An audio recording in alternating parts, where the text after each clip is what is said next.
Ang pagbasa gikan sa Santos kay Ebanghelyo sumala ni San Lucas. Himayaon ikaw o Ginoo. Si Jesus mingon ngadto sa katawhan, inikakita ninyo og dag-om nga nagikan sa kasadpan, moingon dayon kamo.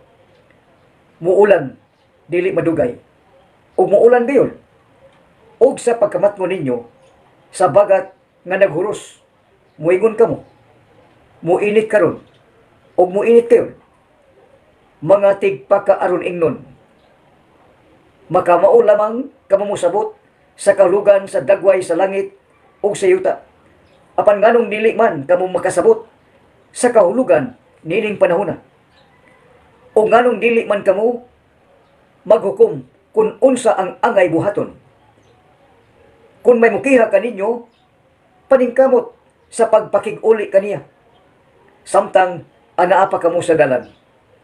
Aron, dili kaniya taralon ngadto sa maghuhukom o itugyan kaniya ngadto sa mga pulis o ibalhog ka sa pulis ngadto sa bilangguan. Timan kini, dili kagayod buhian hangtod kabayran mo ang katapusan usa ka dako sa imong multa. Ang Ebanghelyo sa Ginoo. Daygon ikaw o Kristo. Sa ngalan samahan o sa Anak o sa Espiritu Santo. Amen.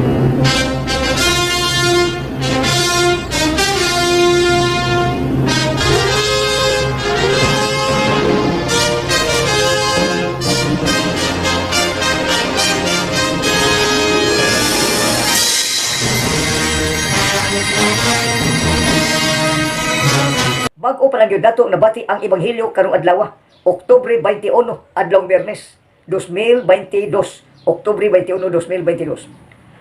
Ang pulong Dios, Pablo, misulti sa katawhan, apan dili pa na gibilanggo siya. Dili siya makagawas, binilanggo. Sa mga inyong sulugon sa kanginan, ani ara sa kwarto, di pa lakaw layo. Binilanggo sa kwarto, nagpuyo sa kwarto, sama ni San Pablo. Nga misulti, bisag bilanggo siya, apan nag-auhag, bisag lapak ka sa kwarto nga nag-iusala, nag-auhag sa tanan gayon. Nga naminaw, nagtanaw, nag-online, nag-review, nag-auhag, bisag, binilanggo ka pa, bisag na ka sa sulo sa kwarto. Sa imong pagkabinalgo, nag-auhag ka, naghangyo ba, sa tanan gayon, gakatauhan. Nga pag kinabuhi ka mo, sumala sa inyong kahimtang karon. Pag kinabuhi, unsa man ang inyong kahimtang karon? Ang uban, mga Kristiyanos. Ang uban, dili, mga Kristiyanos. Apan gipuy-an sa Ginoo. Kinsa nagpuyo? Si Lord Jesus Christ. Apan, kinsa man ang Kristiyanos? Kinsa man ang Kristiyanos? Mao katong nagpabunyag. O mga pari. Ang pari, diskutan na kana sa daang kasulatan. Ang pari, dugay na ito. Apan, ang pari karong bag-o, nag-eskwela, gitun-an ang pulong, gitun-an ang Ginoo. Ang pari ayon. Mituon sa Ginoo, mituon sa pulong, ang pulong Dios. Apan, ang binilanggo, magpabilin ka bilanggo, apan nag-auhag ka. Bisan paglaginos, apan nag-auhag ka sa imong kalibutan. Nag-awag, naghangyo ka, nga ikaw, Kristiyanos ka man o dili Kristiyano. Apan naminaw ka sa buhay nga pulong sa Dios. Binunyagan ka o di magpabunyag. Mangulos ka o dili mangulos. Apan ipuy-an ka sa Ginoo. Ang Ginoo dili makita, labaw sa tanan. Usara ang Ginoo, usara Dios. Usara Dios, usa ka bunyag, usa ka pagtuo, usa ka kinabuhi, usa ka kalibutan, usara. Usa ka bunyag, usa ka pagtuo, usa ang Dios, labaw sa tanan. Og naa siya sa tanan. Og naa siya sa tanan. Nasa sa tanang higayon, sa tanang panahon, sa tanan gayon, nga kabuhatan, binuhatan, naa ang Ginoo, labaw sa tanan. Gisulti ka na sa unang pagbasa, sa unang pulong, nga usara yun, ang Dios, usara ka pagtuo, usara ka bunyag, usara ang kalibutan. Kunya, usara, unsa may nag-usa, ang isulti sa Ginoo. Nga, usara, ang Dios, usa ka pagtuo, usa ka bunyag, may usa lamang ka Dios, o usa ka amahan sa tanang mga tao, nga mao ang labaw sa tanan o nagbuhat pinaagi sa tanan o anaa sa tanan. Ano yun makita mabati ninyo nga dili tumo dili mao ka nang gisulti sa unang pagbasa. Usara ka Dios, usara ka Dios amahan, usara ka bunyag, usara ka pagtuo. Apan niya sa tanan, sa tanang higayon, sa tanang panahon, labaw sa tanan ang Ginoo. Kung ikaw naminaw, binilanggo ka man og dili, apan nag-auhag. Kung ikaw naminaw, nag-auhag, naghangyo sa tanan gayon sa tibok kalibutan, nga ikaw karon naminaw, tanon naghangyo nga usa ka Dios, usa ka pagtuo. Tuo sa usa ka Dios, pagtuo. Unsa may pangandoy sa mga tawo nga naminaw nagtan-aw. Ang tanang tawo nangandoy pagtan-aw sa naong sa Dios. Apan din makita ang Dios kung ikaw buhi pa karon kay nagbuling-buling ka man. Unsay buling-buling, bulingon ka man, nagkalapo ka man. Ang pagpakita sa Dios, ang tao nga hingpit, magbalaan, maghuli maghimpit, inig atubang, ngunit pangandoy, inig atubang kang tao, ano na may pangandoy, ano yung ambisyon. Apan okay ni pangandoy sa mga tao, nga makakita, Ginoo, personal. Unya, ang Ginoo ni misulti man nimo gahapon, na mga wife, sa wife mo na makakita kang Ginoo, personal kayon. Kung hingpit ka na, perfect ka na, holy ka na, makakita ka, bisag unsa ka kahayag, ang panagway sa Dios makita nimo. Nakita kini atong unang panahon, holy, apan diyan ang Holy Bible, diyan ang balaang kasulatan. Unang panahon, kinsa man nagpakita personal gyud ang pulong, nagpakatao ang pulong nga si Lord Jesus Christ. 2022 na nakalabay. Kinsa man nakaabot? Ang nakaabot atong unang panahon sa Ginoo, maoy nakakita personal sa Ginoo. Apan hangtod karon, way nakakita sa sa Ginoo. Kay ikaw nagbuling-buling, naglapok-lapok, naghugaw-hugaw sa imong lawas. Unsa may paghugaw-hugaw, unsa may nagbuling-buling, naglapok-lapok, gumikan sa sala, sa tunglo sa sala, mao kana ang tao makasasala gayon.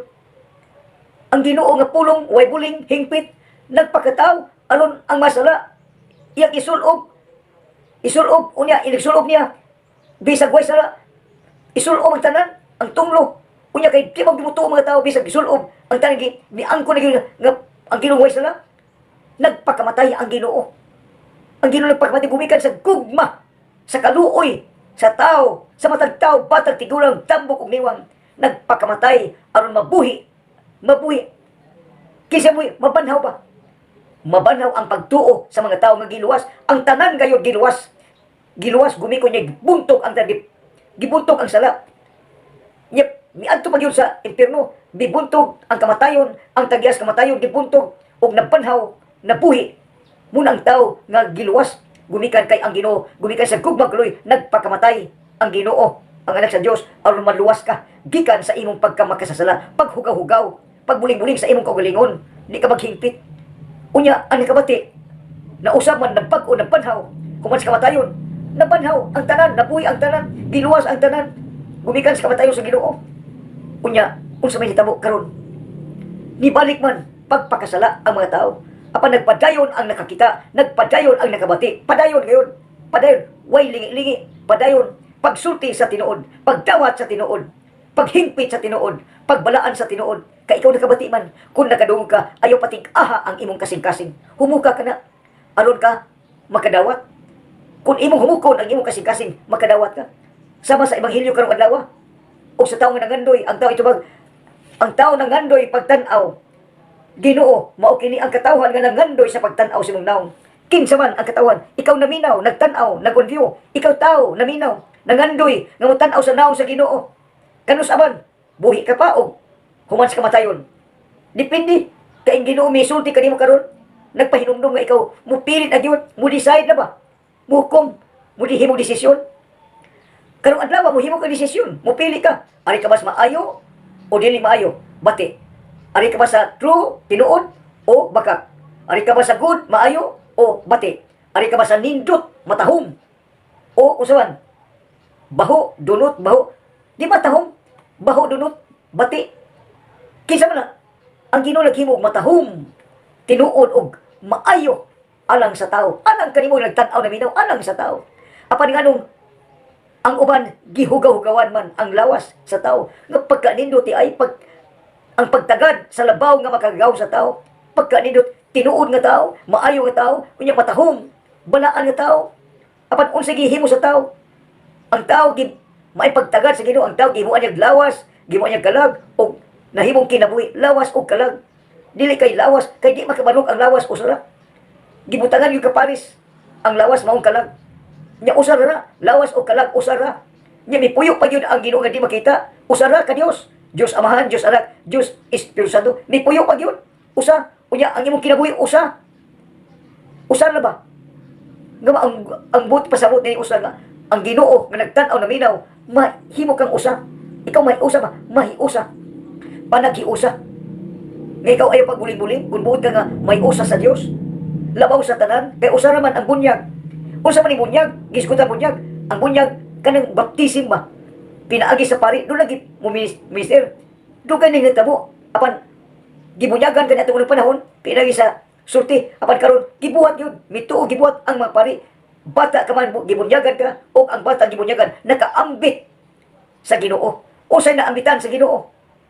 Sa bata nga way buot, nakaambit sa Ginoo. Nakaambit sa pagka-hari. Nakaambit. Kita sa hari. Labaw sa tanan. Labaw sa tanan. Nakaambit ang bata. Ang bata nakaambit sa pag-ampo. Pag-ampo. Kinsa man ka-ampo? Ang pari mo pre. Pag-ampo. Niya mag-antos. Niya mag-alagad, mag-antos. Unya, nakaambit ka man. Ang taong nagminaw, nagtanaw, nakaambit man. Na ikaw, gihimong propita. Propita sa tinuod nga tao. Basta mo sulti kang tinuod, buhat kang niya mo tuman, ikaw propita. Di lang ka mamakak. Basta dili ka mamakak, ikaw tao. Gitugyanan nga mahimong propita mo sulti sa tinuod, mo dawat sa tinuod, mo buhat sa tinuod, o mo tuman sa tinuod. Propita ka. Mo sulti sa tinuod. Muna ang tao. Giunsa pagtagad sa Ginoo ang tao. Ang tao kinahanglan nga ang tao nga gipuyo magamping unta sa iyang kaugalingong pagkatao, magamping tikod kay ampingan iyang tahuron ang iyang pagkatao, tahuron og hatagag bililon ang kinabuhi sa matag tao. Ampingan, tikod care, tahuron, respect, bililhon, value, pililhon ang kinabuhi sa tao. Ingon ana, muna nga ikaw tao nga naminaw nagtanaw. Misulti ang Ginoo, unsa may sulti sa Ginoo sa ebanghelyo nga imong nabati. Karon, tan-aw nimo sa palibot, mudagom, muwal ka mudagom, ighulos, ang muinit ka mihulos, ang hangin, magkasabot ka sa langit, uyuta, sa mga, magkasabot ka ba? Apan nganong di ba ka mo sabot? Sa lakat sa panahon, karon panahon na, di ka mo kasabot, nga naman. Tungod ka na, giguba na sa panuway, demonyo, ang kinabuhi, kaya nagpuyo ka, nganong di man ka makasabot? Yamay ka mo ila, og dagom, og init, og uwan, yamay ka mo ila og kinaiyahan, apan nganong di man ka makasabot og kinayahan, nganong di man ka makasabot unsay kalikupan, nganong di makasabot unsay kinabuhi, ang kinabuhi lawas o kalag, nganong di makasabot, nganong di makasabot nga usaray Dios, Dios Amahan, Dios Anak, Dios Espiritu Santo, nganong di man ka makasabot nga usaray inahan sa tibuok kalibutan, usaray inahan, kundi ka madri magpari, mahimo kang inahan, babae ka man, kung musugot ka lang magtuman, mahimo kang inahan, nganong di man ka makasabot og inahan, nganong di man ka makasabot, nga mubiya ka man, musalikway ka man, nganong di man ka makasabot, nga naman, makasabot ka lang og dagom, init uwan, kinayahan, may lang sulti, apan buhata, di ka makasabot, ngano nga, naingon ini, muna ang gisulti Ginoo kanimo, makasabot ka sa uwan, dagom, init, apan nganong di ka makasabot, sa lakas sa panahon, karong panahon na, nganong di ka makasabot na pandemic, until now, hangtod karon, wa deklara nga free, hangtod karon, apan gideklara usuban nga wag tangon ang maskara, apan ang uban magpabilin. Nga naman, ang uban muwagtang, uban magpabilin, padayon ngayon pag maskara, kay wa pa mawagtang ang pandemya, nganong di ka makasabot ka unta nganong dure pandemya, makasabot ka gid unta nganong musimba ka, makasabot ka unta nganong magrosary ka, nganong magpaubos ka. Unya misulti ka, ang tinuod nga Kristiyanos, magbuhat gayon sa kinabuhi unsa ka, magmapaubsanon, magmapailugon, magmainantuson, magmapinuganon. Kung ikaw Kristiyanos, kung ikaw makasabot ka, musabot ka na ko ang gugma sa tao. Kung makasabot ka, unsa may gugma? Ginoo. Ang gugma, makasabot ang tao, pinaagi sa pagtinabangay. Ano mo lang mo, mulik ko na pagtuon. Amen. Sa ngalan sa Amahan, ug sa Anak, ug sa Espiritu Santo. Amen.